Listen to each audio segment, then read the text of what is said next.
Selamat malam jemaat terkasih. Salam sejahtera. Allah adalah sumber kekuatan dan perlindungan kita dalam kehidupan yang penuh seteru. Kepadanya sajalah kita berserah. Hidup bersamanya akan membahagiakan kita. Dengan penuh rasa syukur atas penyertaan dan perlindungan Allah serta kerinduan untuk hidup bersamanya, mari kita berdiri menghadap Allah dengan hati sukacita dan mengangkat pujian dari kitab Bakti 4 ayat yang pertama.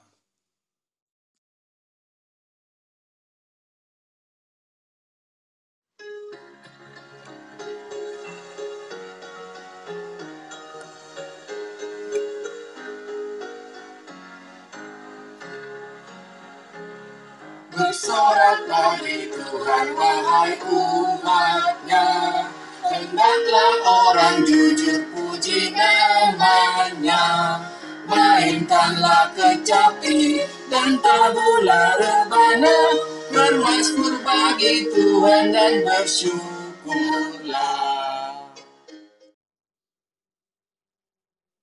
Mari kita satu dalam doa.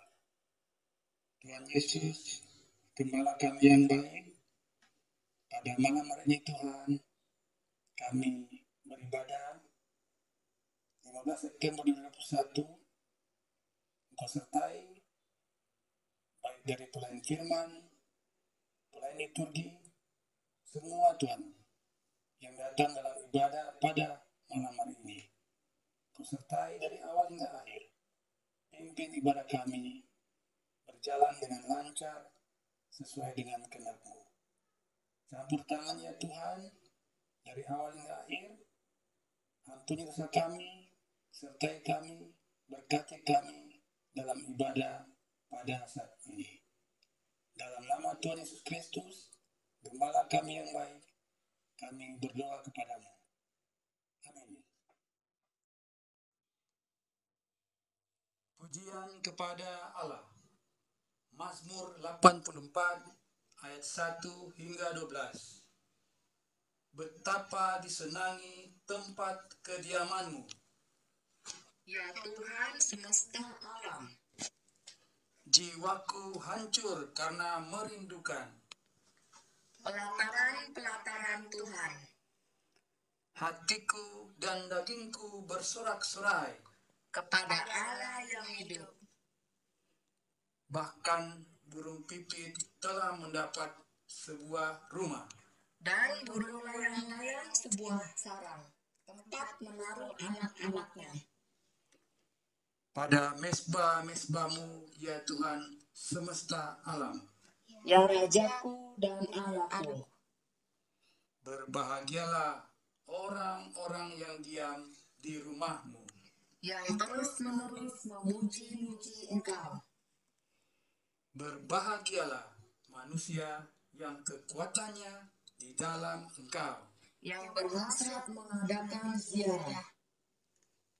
Apabila melintasi lembah Baka, Mereka membuatnya menjadi tempat yang bermata air, bahkan hujan pada awal musim menyelubunginya dengan berkat.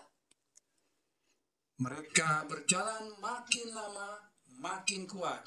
Hendak menghadap Allah di Sion. Ya Tuhan, Allah semesta alam, dengarkanlah doaku. Pasanglah telinga, ya Allah Yakub. Lihatlah perisai kami, ya Allah.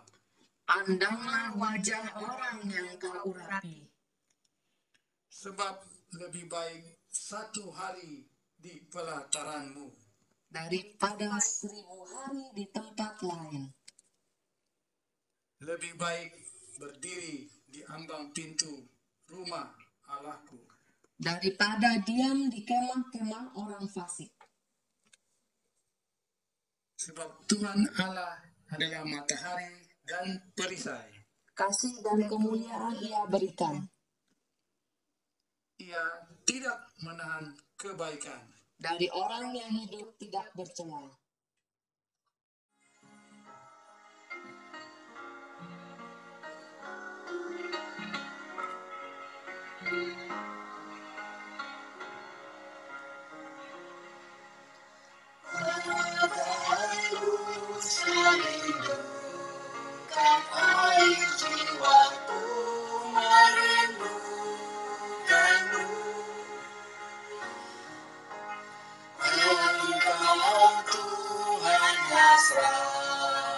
jiwaku ku sembah selamanya.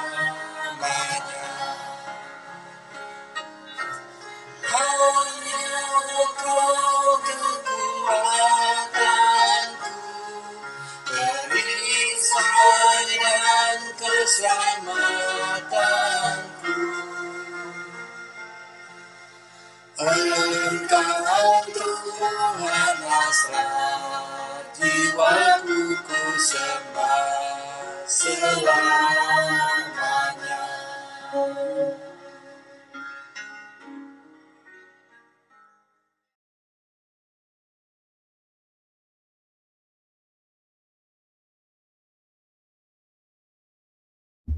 Selamat malam.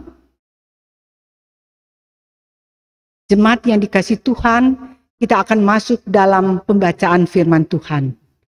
Sebelum kita masuk ke dalam pembacaan firman, kita mohon bimbingan Roh Kudus.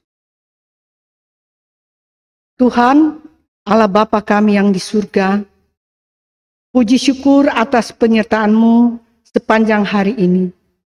Dalam tugas pekerjaan, serta seluruh aktivitas kami hari ini. Terima kasih Tuhan, saat ini kami mau beribadah, memuji dan memuliakan nama-Mu yang kudus. Kami akan membaca firman-Mu, serta merenungkannya. Kiranya Roh Kudus-Mu dapat mengurapi kami, agar mampu untuk memahaminya dengan baik. Dan kepada hamba-Mu ini, yang Engkau percayakan untuk membawakan firman-Mu, kiranya Engkau mengurapinya, agar apa yang hamba sampaikan berkenan di hadapan-Mu. Terima kasih, terpujilah Tuhan Yesus, Juru Selamat kami.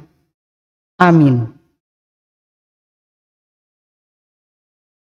Mari kita berdiri untuk menerima firman Tuhan melalui bacaan Alkitab yang tertulis dalam 2 Korintus 12 ayat 11 sampai 15.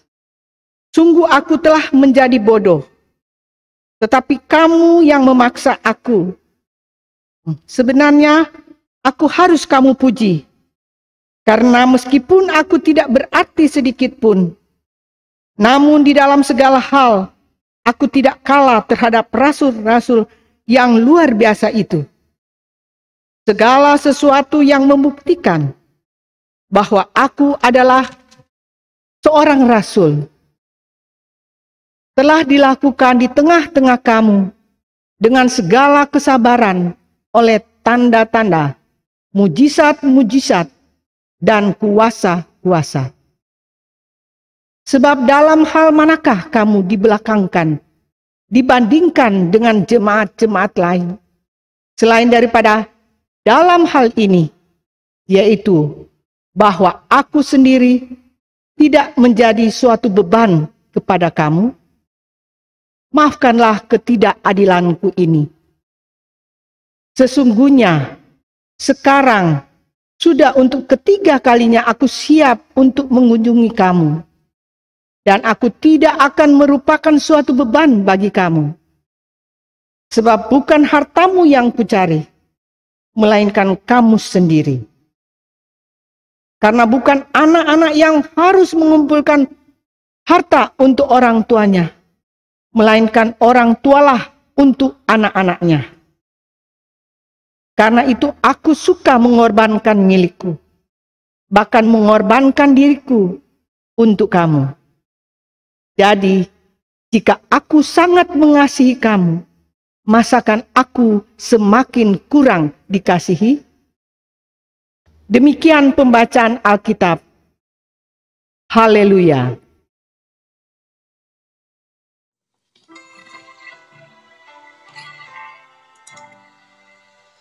Haleluya, haleluya, haleluya.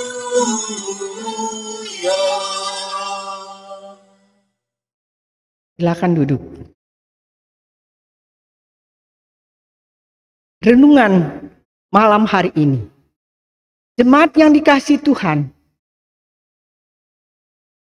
Bacaan kita malam ini terambil dari 2 Korintus 12 ayat 11 sampai 15.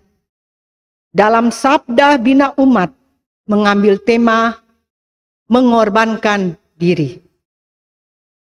Jemaat yang dikasihi Tuhan, bagaimana keadaan hari ini? Semoga sehat-sehat, penuh sukacita. Karena seberat apapun tantangan atau pergumulan kita harus punya tekad untuk terus maju dan tidak berhenti berjuang. Serta taat kepada Tuhan. Tuhan pasti akan menggenapi janjinya. Karena harus kita memiliki kesabaran dan kesetiaan.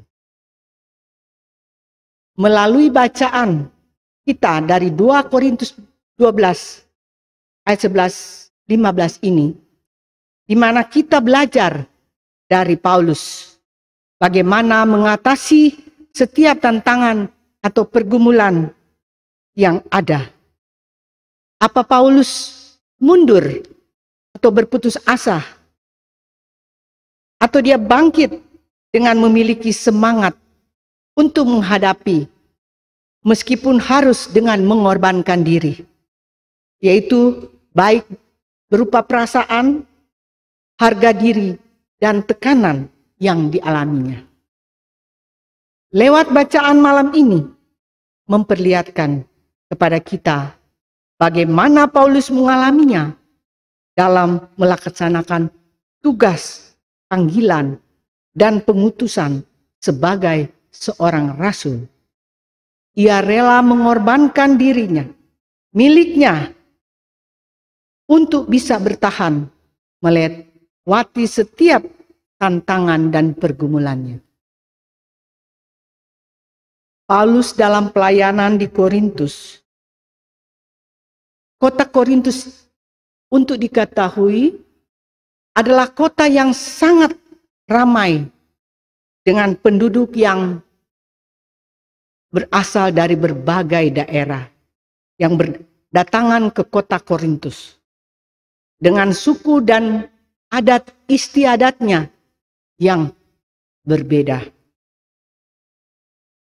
Di kota ini, Paulus mendapatkan diskriminasi karena latar belakang serta ajarannya.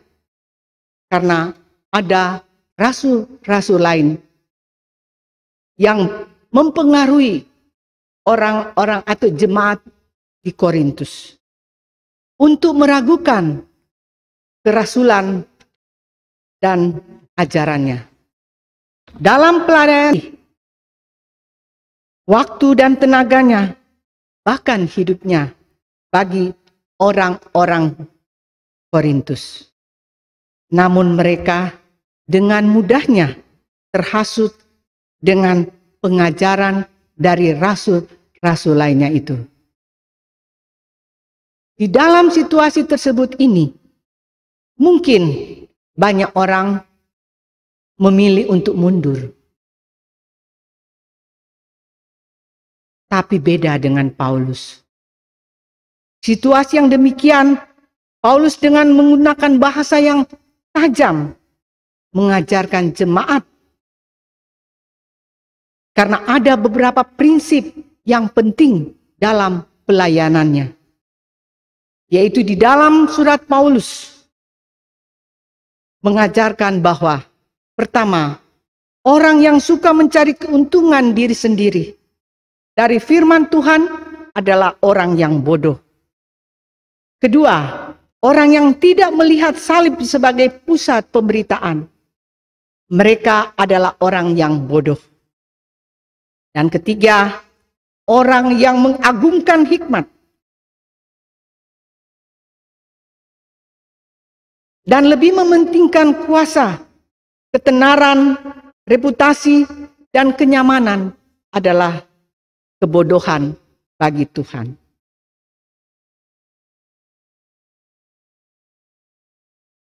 Namun, kenapa pada ayat 11 ini Paulus mengatakan bahwa sungguh aku telah menjadi bodoh? Apakah Paulus sudah berubah menghadapi konsep duniawi dalam pelayanannya? Tentu tidak.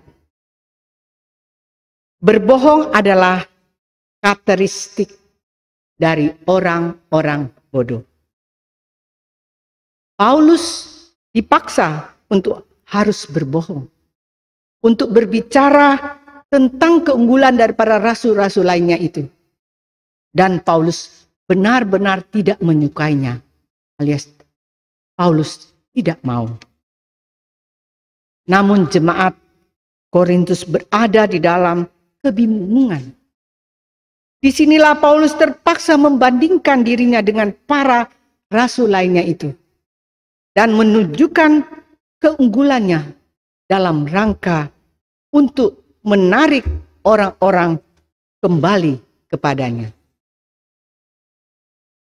Dengan kata lain, Paulus ingin mengatakan, saya terpaksa berlaku seperti orang bodoh karena kesalahanmu.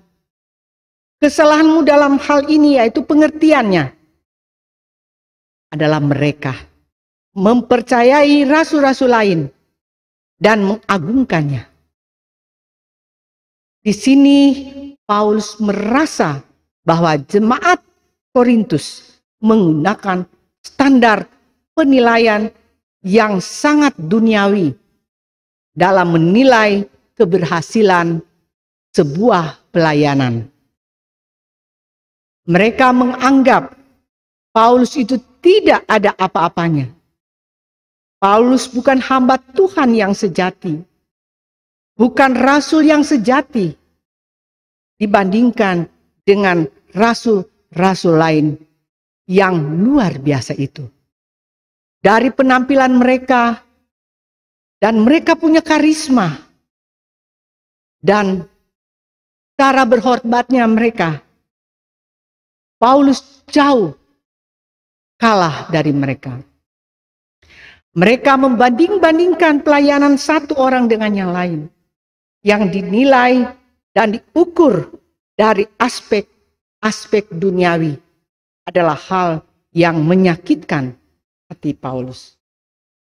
Paulus tidak mau jemaat memakai penilaian seperti itu.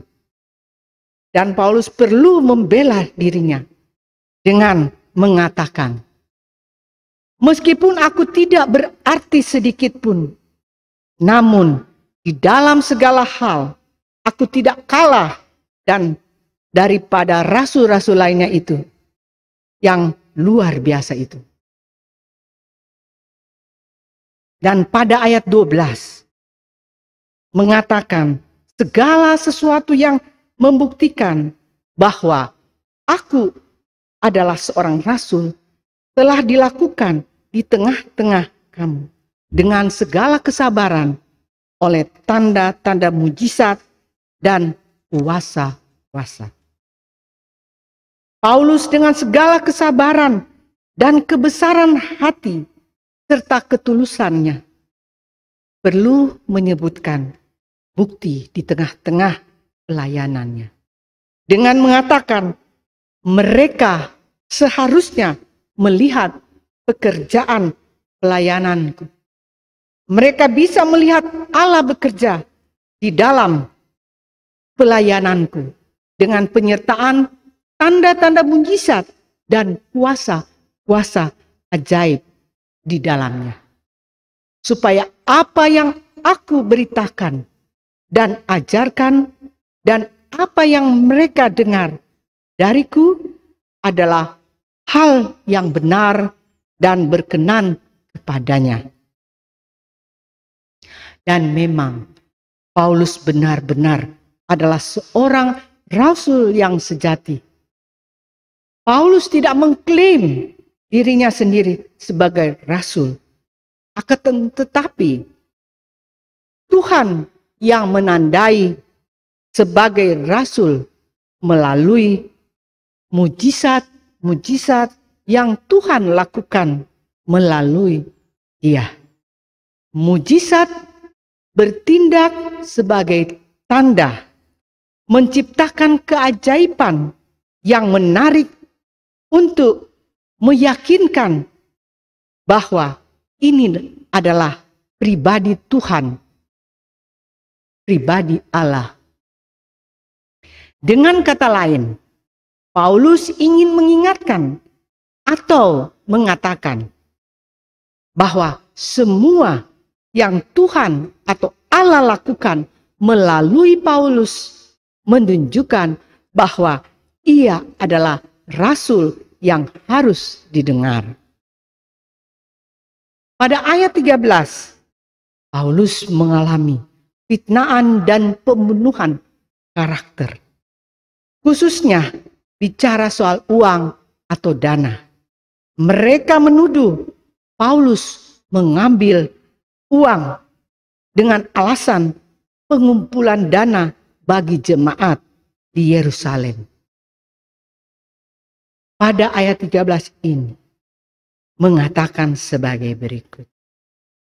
Sebab dalam hal manakah kamu dibelakangkan dibandingkan dengan jemaat-jemaat lain selain daripada dalam hal ini, yaitu bahwa aku sendiri tidak menjadi suatu beban kepada kamu.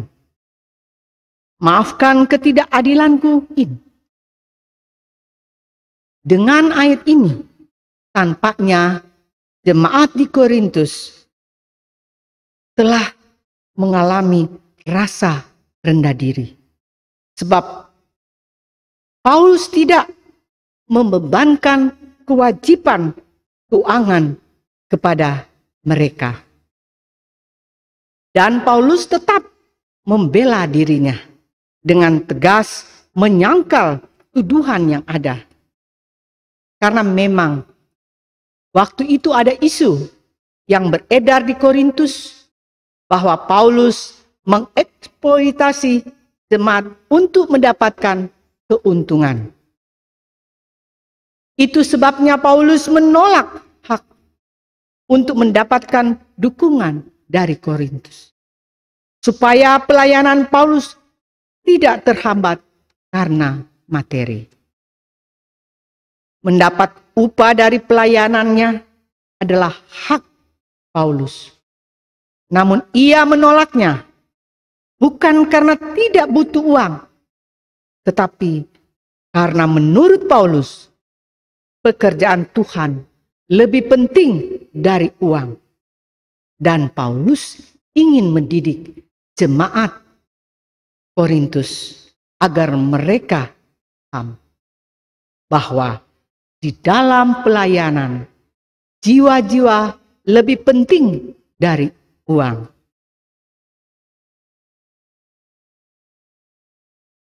Pada ayat 14 dan 15 yang tertulis, sesungguhnya sekarang sudah untuk ketiga kalinya aku siap untuk mengunjungi kamu. Dan aku tidak akan merupakan suatu beban bagi kamu. Sebab bukan hartamu yang kucari, melainkan kamu sendiri. Karena bukan anak-anak yang harus mengumpulkan harta untuk orang tuanya, melainkan orang tualah untuk anak-anaknya. Dan ayat 15, karena itu aku suka mengorbankan milikku, bahkan mengorbankan diriku untuk kamu. Jadi jika aku sangat mengasihi kamu, masakan aku semakin kurang dikasihi? Memang inisiatif Paulus untuk mengumpulkan dana bantuan di jemaat-jemaat bukan Yahudi, untuk membantu jemaat di Yerusalem, tetapi dipakai oleh orang-orang tertentu di Korintus. Dan mereka menuduh Paulus bahwa Paulus adalah seorang licik penuh dengan tipu daya. Disinilah Paulus kecewa dan mengatakan, selama pelayanan Paulus di Korintus jelas bukan harta mereka yang Paulus cari, karena begitu banyak pengorbanan Paulus, baik waktu, pengorbanan secara finansial, tenaga di dalam pelayanannya. Di Korintus Paulus tidak pernah hitung-hitungan. Paulus tetap melayani dengan ketulusan dan cinta kasih. Karena semua itu semata-mata sebagai bukti Paulus sungguh mengasihi mereka. Namun sebagai balasan, mereka memperlakukan Paulus dengan sangat tidak adil. Paulus bertanya balik kepada mereka, selama ini kamu kenal dengan aku. Jujurlah, pernahkah aku mengambil keuntungan darimu? Tuduhan-tuduhan terhadap Paulus sangat jahat. Bisa kita bayangkan. Ketika semua yang baik, saudara atau saya lakukan dan kerjakan dalam sebuah pelayanan atau sebuah pekerjaan dengan baik, lalu sebagai balasannya mereka menuduh seperti itu. Bukankah itu suatu yang menyakitkan dan merupakan pengorbanan yang sangat berat? Dan mendengar semua tuduhan serta fitnaan jemaat Korintus, dan mereka hanya diam saja, tidak membela Paulus.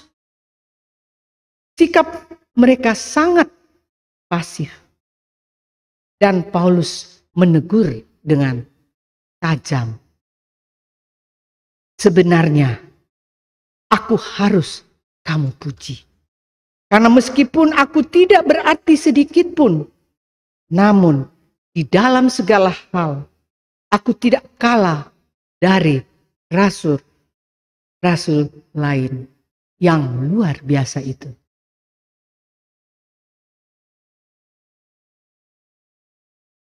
Paulus sepatutnya mendapat pujian.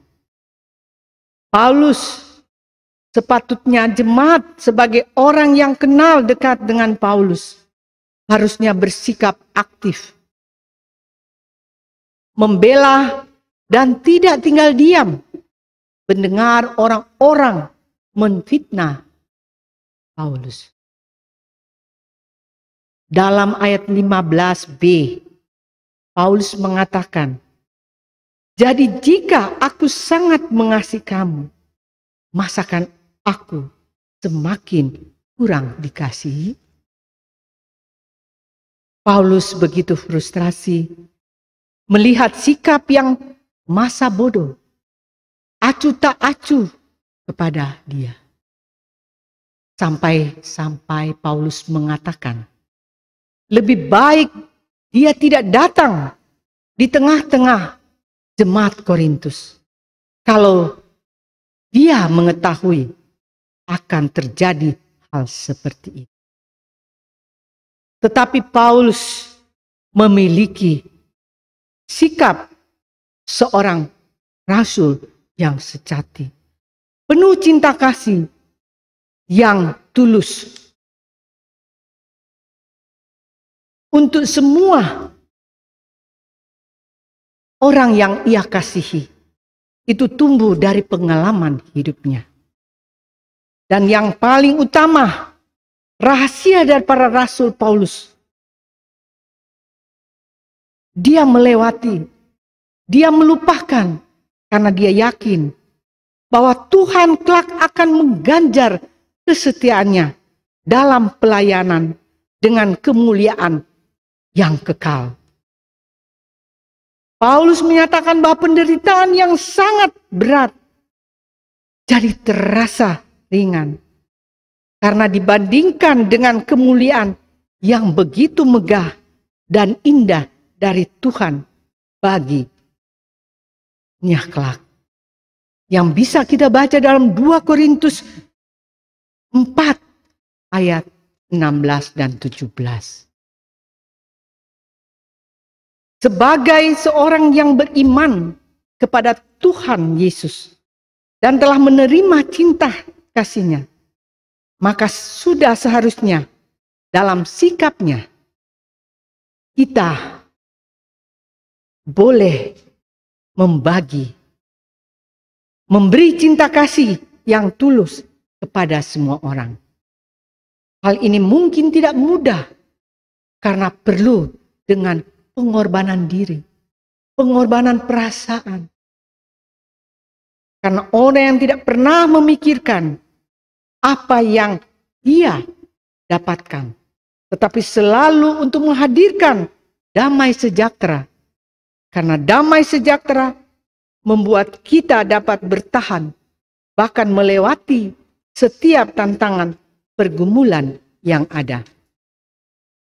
Jemaat yang dikasihi Tuhan, apa yang dialami jemaat Korintus ini hendaknya mengingatkan kepada kita agar kita atau saudara-saudara menjadi sebuah komunitas atau pribadi-pribadi yang menjadi Kristen yang bertumbuh dewasa dan sehat adanya. Dan hendaknya jangan suka kita membandingkan diri sendiri dan ketidakadilan untuk orang lain, seperti iri hati, menfitnah, angkuh, dan lainnya yang merugikan orang lain. Kiranya firman Tuhan ini boleh menjadi kekuatan penghiburan bagi saudara-saudara, bagi kita, baik sebagai pelayan-pelayan Tuhan, pekerja, karyawan kantor, dimanapun tugas pengabdian, pelayanan saudara, dan mengalami tekanan berat di dalamnya. Mungkin saudara sedih, kecewa, rasa putus asa, di mana engkau telah banyak berbuat baik, dan saat saudara gelisah serta khawatir akan dipermalukan, akan didiskriminasikan. Ingat, belajar dari Paulus untuk tetap tegar dan kuat, sebab hal yang paling mengembirakan bagi kita, saudara-saudara yang sedang menghadapi atau mengalami pergumulan atau tantangan hebat, adalah mendengar jaminan akan terjadi pemulihan dan Tuhan ada di balik setiap pergumulan kita untuk menopang kita, menopang saya dengan penuh cinta kasih. Kiranya firman Tuhan malam ini boleh menjadi kekuatan, menjadi pertolongan serta penghiburan bagi kita semua yang mengalaminya. Jadilah Tuhan yang paling agung dan paling utama di dalam hidup kita. Tuhan memberkati. Amin.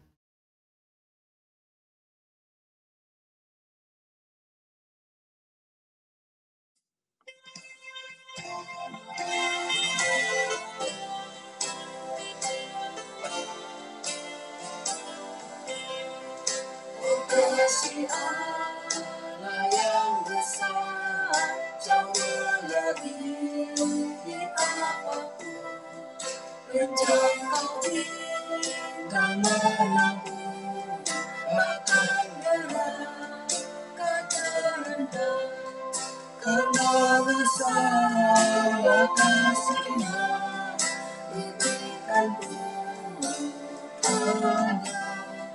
Oleh darah yang berbayar, Allah dan manusia. Oh kasih Allah mulia, telah berdiri hanya kasih Allah selamanya di surga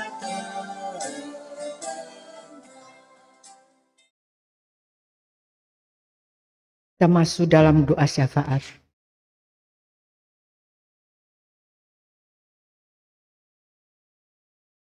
Bapa Surgawi,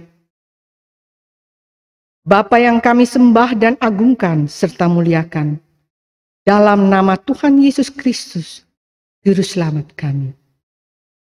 Kami mengucap syukur terima kasih lewat firman-Mu yang kudus ini. Boleh kami belajar dari Paulus dalam menghadapi pergumulan, tantangan hidup, dan pengorbanan. Tuhan, mampukan kami untuk tetap setia kepadamu, supaya hidup kami selalu penuh dengan cinta kasih, serta senantiasa diberkati dengan sukacita dan damai sejahtera. Dalam syafaat ini, kami berdoa untuk gereja-gerejamu di muka bumi ini. Dan lebih khusus untuk jemaatmu GPIB Sangkakala. Untuk ketua jemaat kami, Ibu Pendeta Esterina beserta keluarga. Para presbiter, pelkat-pelkat, komisi, dan seluruh karyawan-karyawati gereja. Kiranya Tuhan memberkati dengan kesehatan, sukacita, serta kecukupan. Juga kami doakan untuk program kerja dari Jemaat GPIB Sangkakala. Kiranya boleh terlaksana dengan baik, walaupun dalam suasana atau masa yang sulit ini. Tuhan yang penuh kasih, kami juga berdoa untuk saudara-saudara kami yang sedang mengalami sakit, baik yang berada di rumah-rumah sakit maupun di rumah, di dalam pemulihan, serta kami doakan untuk anak-anak yatim piatu, para janda-janda dan duda-duda, juga saudara-saudara kami yang sedang dalam putus asa, kecewa, merasa terpinggirkan, merasa terbuang, dan juga orang-orang dalam penjara. Tolong Tuhan, lewati mereka, sembuhkan, cukupkan kebutuhan mereka, hiburkan, serta kuatkanlah iman dan percaya mereka. Lewat segala hal, Tuhan sediakan yang terbaik untuk mereka. Saat ini juga kami berdoa untuk pemerintahan kami, pemimpin-pemimpin kami, Bapak Presiden dan Wakil Presiden, Bapak Joko Widodo dan Pak Ma'ruf Amin, para Menteri, TNI Polri, dan orang-orang yang ada dalam pemerintahan, baik di tingkat pusat maupun di daerah. Tolong Tuhan agar mereka dapat menjalankan roda pemerintahan dengan penuh tanggung jawab dan menciptakan kesejahteraan, kemakmuran, dan kedamaian. Dan kiranya perekonomian kita bisa kembali tumbuh dengan baik. Tuhan, kiranya Engkau juga menghalaukan virus pandemi COVID-19 ini dari muka bumi ini. Saat ini juga kami berdoa buat saudara-saudara kami yang sedang berbahagia, baik sukacita dalam bertambah usia maupun kebahagiaan lainnya. Tuhan, kuduskanlah kebahagiaan mereka dengan limpah-limpah cinta kasih, berkat dan kesehatan. Terima kasih Tuhan, kiranya Engkau mendengar doa dan menyempurnakannya dengan doa Bapa kami yang Engkau ajarkan. Bapa kami yang di surga, dikuduskanlah namamu, datanglah kerajaanmu, jadilah kehendakmu di bumi dan di surga. Berikanlah makanan kami yang secukupnya, dan ampunilah kami seperti kami juga mengampuni orang yang bersalah kepada kami. Dan janganlah membawa kami ke dalam pencobaan, tetapi lepaskanlah kami dari yang jahat.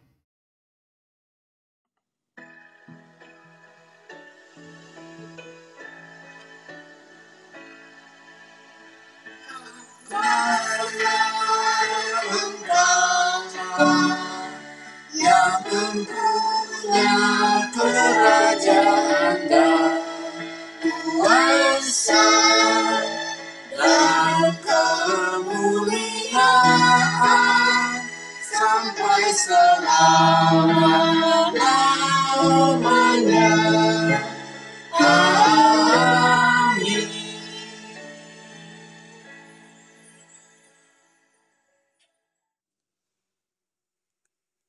Pengucapan syukur.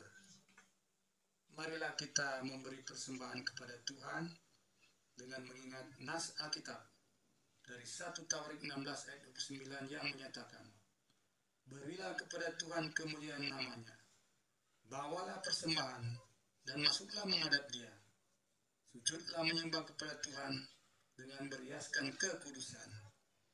Tuhan memberkati saudara dan persembahan saudara.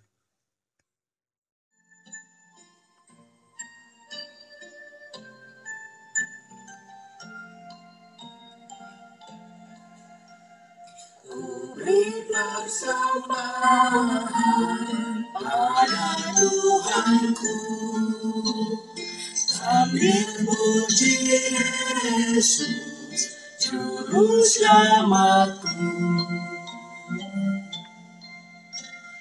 Dengan sukaria ku beri padamu, dan merasa kaya dalam Tuhanku.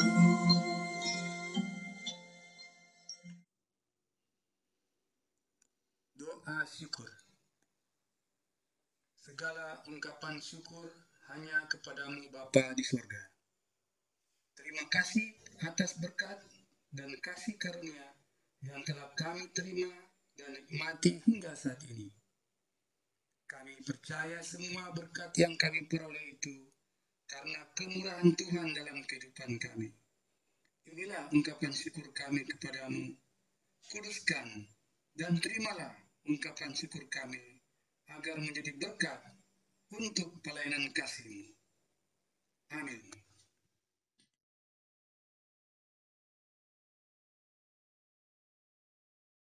Amanat pengudusan. Ingatlah, kita melayani bukan kita sanggup, bukan karena kita mampu, bukan pula karena kita memiliki kekuatan dalam diri kita sendiri, tetapi karena kita tahu Kristus telah memberikan contoh teladan yang sempurna.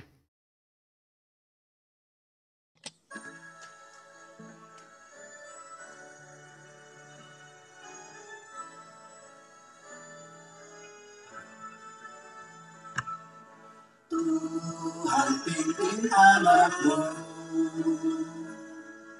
agar tidak tersesat, akan jauhlah seteru bila kau tetap dekat. Tuhan pimpin arus hidup menderas, agar jangan ku sesat, pegang tanganku erat.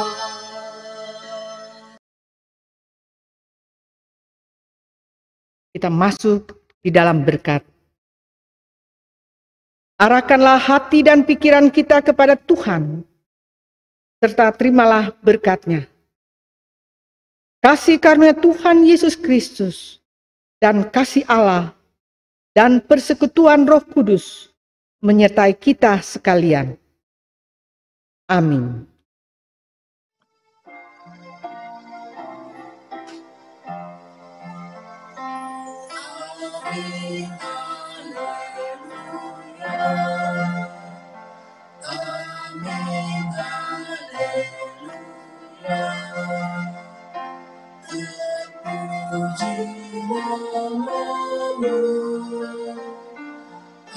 Amin.